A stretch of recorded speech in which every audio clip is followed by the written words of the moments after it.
Welcome to the Fiscal Physical Podcast.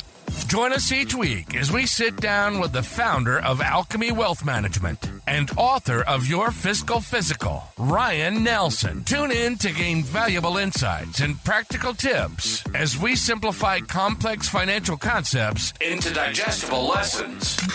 From budgeting to retirement planning, this podcast is your go-to resource for mastering financial literacy.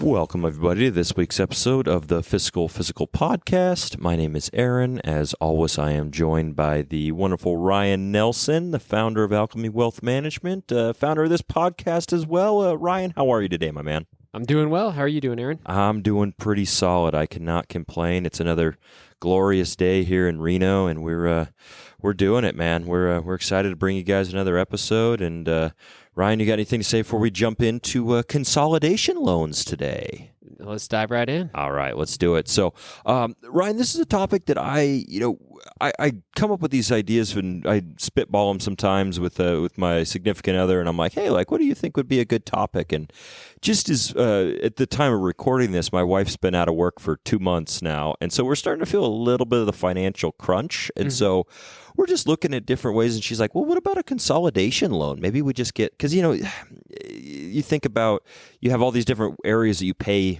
your credit cards here, you pay our solar thing here, we pay whatever in all these different areas. She's like, what if we were just able to pay everything off and just have one loan? And I was like, oh yeah, like a consolidation loan. She's like, yeah, you should ask Ryan about that. And I was like, okay, cool. I was like, and so I'm curious to kind of get your thoughts on a consolidation loan as far as is it pros, cons, what is it really, and just kind of help educate our listeners, myself and my wife included, to talk about a little bit what that is and how it might be useful, might not be useful. So I'll go ahead and let you take that away. Yeah, what was your initial thoughts when she brought it up? What was your initial kind of reaction to? I immediately went back to a couple of our episodes that we. I went to your book first, and I was like, "Hey, was this covered at all in your book?"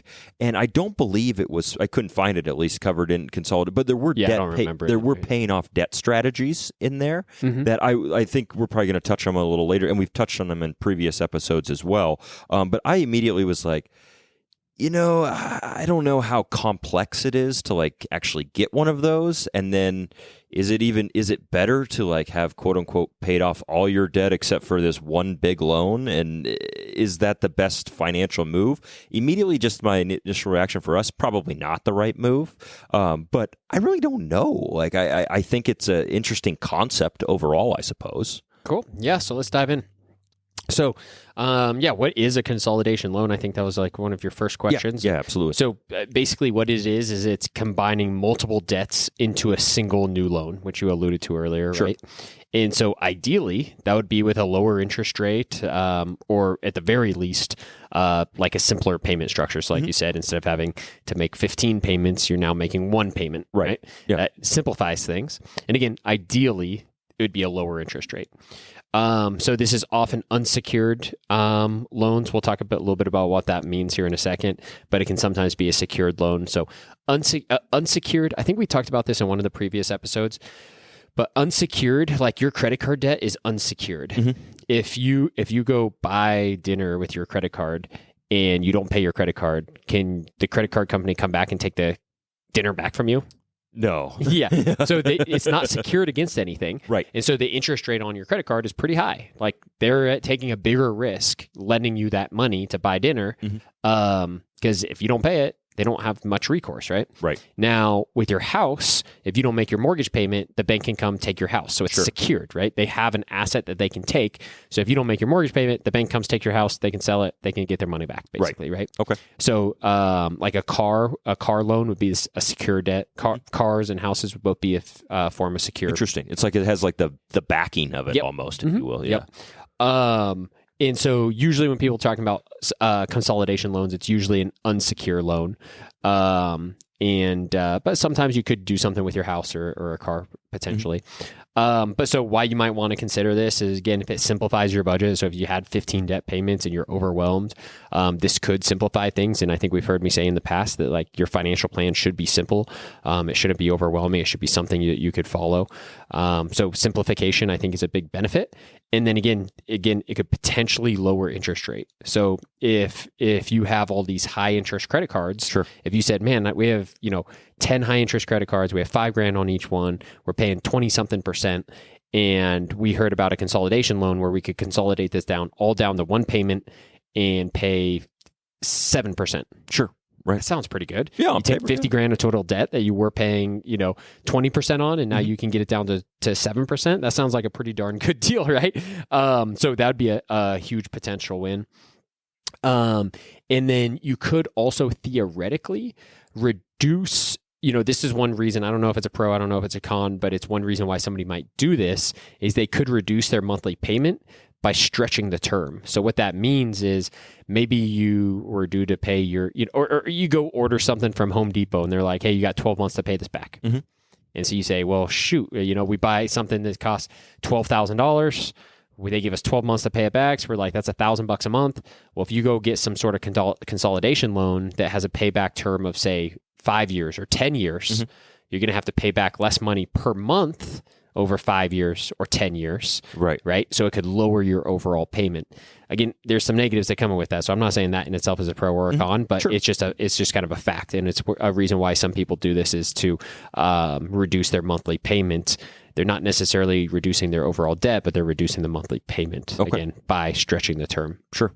So I'd say none of those things were necessarily pros or cons, but just like facts of a consolidation loan. So now let's talk about some pros. So I already mentioned easier to manage one single payment, right? Mm-hmm. It could save on interest rate. I keep saying this. It could save on interest if the new loan is lower based on the current interest rates.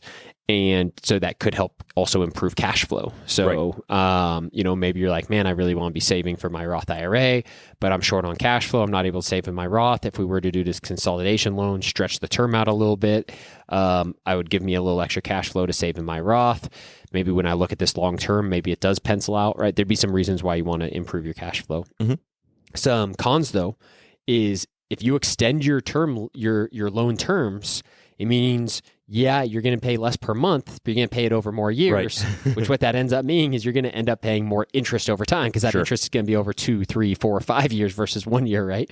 So extending the terms, again, reduces your monthly payment. That's cool, but it means you're paying more interest over time, right? Which we're trying to avoid you paying interest. Mm-hmm. And I think it's a slippery slope where you might see people.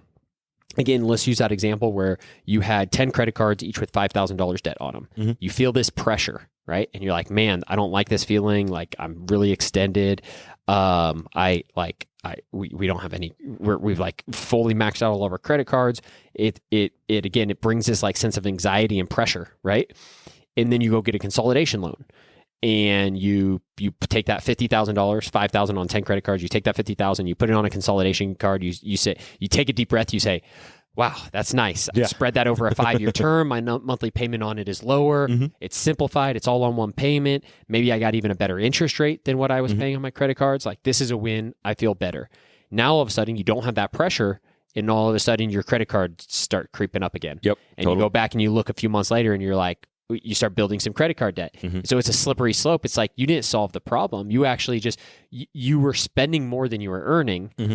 And instead of solving the actual root cause of the problem, you slapped a Band-Aid on it by getting a consolidation loan. And what that did is it relieved this pressure, giving you this false sense of like solving it, which allowed you then to start not solve the problem, keep spending more than you're earning, start building up more and more debt, right? And you can see how this snowballs into bigger issues long term. Oh, yeah. So it really is a slippery slope, and you see that happen more times than would be ideal, of course. Yeah, and you touch back on what you said, like my original thoughts on it would kind of be that, because if you know, hypothetically you see your credit card and you're like, oh wow, I have now a zero balance on this. Like, oh cool, I could put a little bit on here, a little bit there. And then like you said, that feeling of like relief, but like it's also like that pressure makes diamonds, I think is what they say. Sure. So it's like if you have a little bit of that pressure, it kind of tends to keep you honest with these certain things too. So I think for myself and my situation, I'm like, if I had everything just completely paid off with this one consolidation loan, I might be more apt to like, oh, cool, like let's go celebrate for something like that. And suddenly I'm right back in the same spot, but I also have this $50,000 consolidation loan. Now I also have the credit card debt back, and we're back to square one, if not worse at that point. Worse, right? Yeah. So it's definitely something to be aware of. And, like I never want clients to have like anxiety around their finances or anything, but if they find themselves in a position where they have a lot of debt and it's due to them spending more than they earn, maybe that negative pressure is good and can create change, right? Sure. Like, sometimes our first impression is just like to make the thing that's uncomfortable go away. Right. And sometimes it's better just to like take a deep look at that, figure out what the root cause of the problem is and address the problem. That's not the easy or fast solution, but sometimes that might result in better long-term success 10, 15, 20, 30 years from now, right? And so sometimes if we have this debt and you're like, man, I'm getting killed on this debt, it's like, well, okay, we found ourselves in this position. Why? How do we address that root cause? Something to think about there. Absolutely, yeah. The other thing is you could get a secured consolidation loan. So again, secured would be like against your house or your car. One of the nice things about these is it's typically going to be lower interest rates because the bank is taking less risk, right? They have that asset ready. Yeah. So if you owed, if you owed 10 grand and let's say you had your car paid off, but you owed 10 grand on credit cards paying 20%, you might be able to go, basically take a debt out on your car, and maybe they're only going to charge you 10% and covers the 10 grand. You can pay off the credit card, so now you're not paying the 20% on credit cards, but you're paying 10% on your car. Now you're basically recreated a car payment. You didn't have a car payment, now you've recreated one, right? But it's a lower interest rate. That's nice, right? Now though, if you don't make those payments, you're at jeopardy of losing your car, right? So if you go do a secured consolidation loan, know that whatever asset you're using as security, you're risking to some degree, right? You're jeopardizing. So just be aware of that. Some alternatives. These aren't really alternatives to consolidation loans, but in some way they kind of are, right? It would be, like you said, this is more the stuff I mentioned in the book. Right. It would be like the debt snowball and the debt avalanche method, right? And it's figuring out ways to get the debt paid off. I mean, most people, when they think about consolidation loans, they're thinking about how to like relieve their debt problem and ultimately solve this and get it paid off long term. And so consolidation loans may be a way to do that. But another tools would be like debt snowball method, debt avalanche method. I think we have episodes on both of those in the past. So those would be two other tools to consider when exploring ways to sort of get out of debt. And so, those are kind of overall my thoughts on consolidation loans, pros, cons, what they are. Yeah, and I think it kind of comes back to what we've talked about on this podcast several times. It's like, hey, we're not here to say it's right or wrong for your specific situation. Right. Do your research in your specific person's situation. It might be the best move for them, maybe, and it might bring them that, all right, cool, like that little bit of a breath to where they can just pay, cool, one thing per month. We have that locked in. We got a 5-year plan. Awesome. Great.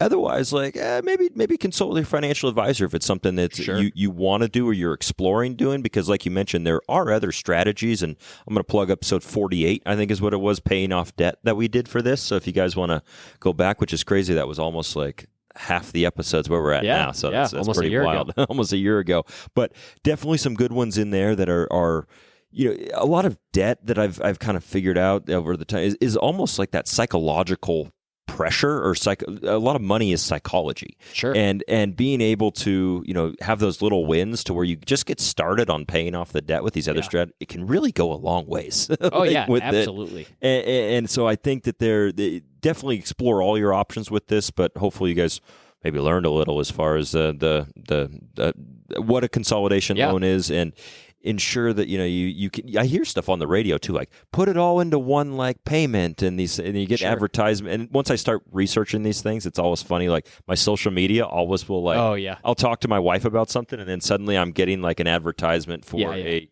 weight loss drug or a consolidation loan or something like that too. So I'm like, make sure you do your research before you just jump into one of these, depending on if it's secured, unsecured. Hard to say what Definitely. You're getting into for sure. And another thing I'd be like curious, like you mentioned at the beginning, like, we might have like we're paying off our like solar on our house. Sure. We're paying off our car. We're paying off a credit card. We're paying off something else.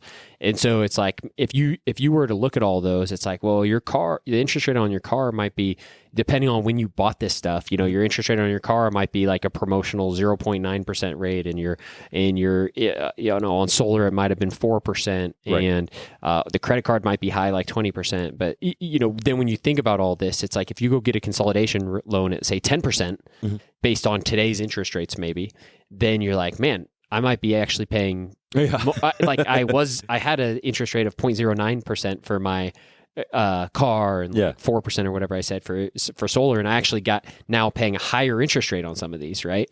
So it'd be really something to pay attention to as well, and a lot of it depends on sort of when you got the initial debt, what are current interest rates out, what are you trying to sort of refinance in a way.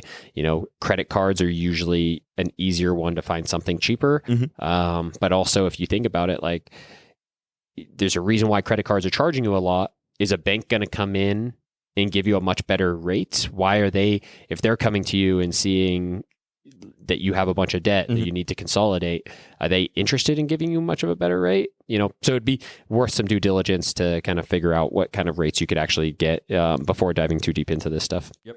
Well said there for sure. So excellent, everybody. Well, hopefully you guys enjoyed that there. We'll be taking a quick break and back on the other side of this. Everybody hang tight. And now, to put the personal in personal finance.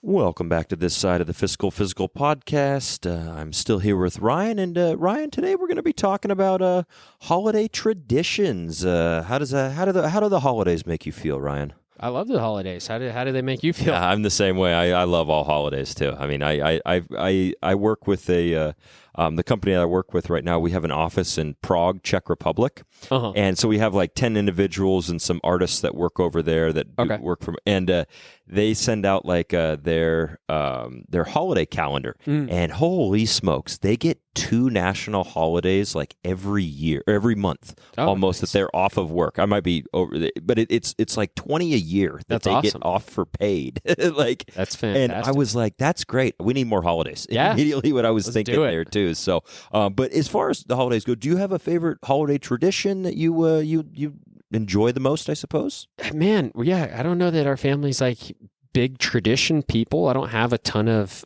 traditions, at least that I can think of, which makes me think they're not like the strongest traditions. Yeah. If they, so yeah, I don't have a lot of holiday traditions, but I'd say like in general, Christmas is probably like my favorite, and it's probably because of like, culturally as a nation, we have the most tradition around it. Right, definitely. Like the radio will just start playing or Christmas music, a month early, and like Christmas trees are more prevalent. There's a lot of holidays that kind of come and go, and there wasn't a lot of like fanfare for them, but Christmas certainly has a lot of like just like almost national traditions that just kind of seep into your everyday life, so to speak. So we don't have anything super cool. We don't make like ravioli on Christmas or anything like that. But what about you? Yeah, no, I'm the same. We don't have a very strong like, okay, we do this every year kind of thing. But I think that most of the stuff, I guess, revolved around Christmas growing up that I can think of. But nowadays, Thanksgiving specifically, like my parents really like it when they have 4 kids, that when we all come back for Thanksgiving. Nice. That's like, they're like, cool, we don't need to come back for Christmas, but let's do Thanksgiving. Everybody normally has like that Thursday, maybe that Friday off. So it's like kind of works out as far as travel goes. So it's always fun to go back home, and like my sisters come up and we all just hang out with my home, and we just bother my parents for a week. So that's kind of one of our traditions. But I was going to say, I always look forward every year to your holiday party. Sure, yeah. I guess at this point, that's a tradition, I suppose. We're 11 years into that, something like that. So I think 11 or I think we can consider it a tradition at this point. Yeah. So I think you're absolutely right. I think that when I was putting this together, I was like, honestly, that's probably one of my favorite holiday traditions that we do. True. Yeah, no, you're absolutely right. I wasn't thinking about that. But. So, but awesome. I appreciate it, Ryan. Appreciate the listeners out there. Reminder, these podcasts drop every Tuesday. Make sure to set your watch to that. And thank you, everyone, who's tuning in here. Really appreciate it. And Ryan, any final thoughts? As always, stay the course. Thank you for joining us for the Fiscal Physical Podcast. Until next time, happy listening. And as always, stay the course. If you have a question or topic suggestions, please email us at podcast@alchemywealth.com. If you enjoyed today's discussion, subscribe to the podcast to ensure you never miss an episode. And consider leaving us a rating and review on your favorite platform. This helps other listeners like you find the show. For more resources, you can visit Alchemy Wealth Management's website at www.alchemywealth.com or find your Fiscal Physical, the book, on Amazon. We'd be remiss if we didn't mention that personal finance is just that, personal. Please don't take anything we say as advice. The preceding content is for informational and entertainment purposes only. It's not an offer or a solicitation, nor should it be construed or relied upon for tax, legal, or investment advice. It doesn't consider your personal financial situation or objectives and may not be suitable for you.